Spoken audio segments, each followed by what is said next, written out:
Selamat pagi, saya Profesor Dr. Maria Farida Indrati, SHMH. Saya sebagai pengampu mata kuliah Ilmu Perundang-undangan, Teori Perundang-undangan, dan Perancangan Peraturan Perundang-undangan, dan saya dibantu oleh Dr. Fitriani Ahwan Syarif, SHMH, dan Sony Molema, SHMH.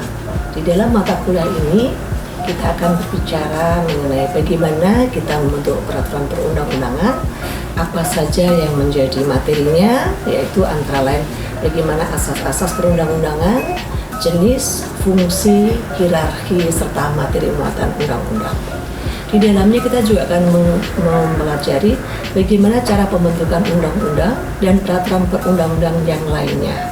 Oleh karena kalau kita melihat, maka sekarang kita mempunyai Undang-Undang Nomor 12 Tahun 2011 tentang pembentukan peraturan perundang-undangan. Tetapi di dalamnya merupakan peraturan-peraturan yang bersifat teknis dan tidak menyangkut pada teori. Sehingga di dalam mata kuliah ini kita akan menjelaskan bagaimana dan apa yang menjadi teori dan kajian-kajian bagi semua hal itu. Karena pada dasarnya kalau kita menyatakan sebagai peraturan, kita menyebutkan perundang-undangan, maka perundang-undangan itu adalah merupakan proses pembentukan peraturan-peraturan negara, baik di tingkat pusat sampai di tingkat daerah. Dan yang kedua adalah produk dari pembentukan peraturan-peraturan negara itu, baik itu undang-undang, peraturan pemerintah pengganti undang-undang, sampai peraturan daerah provinsi, peraturan daerah kabupaten kota, dan bahkan keputusan kepala daerah atau sekarang disebut dengan peraturan gubernur dan peraturan bupati dan wali kota.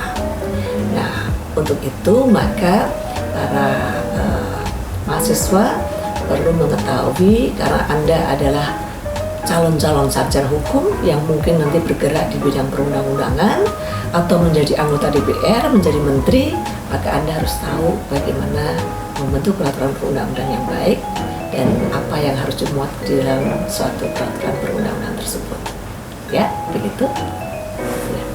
Satu lagi penutupnya. Sampai ketemu di perkuliahan seperti itu. Sampai ketemu di. Belum. Ya. 1, 2, 3. Ya, untuk pertama kali kalau Anda mengikuti mata kuliah ini, maka yang diambil adalah ilmu perundang-undangan.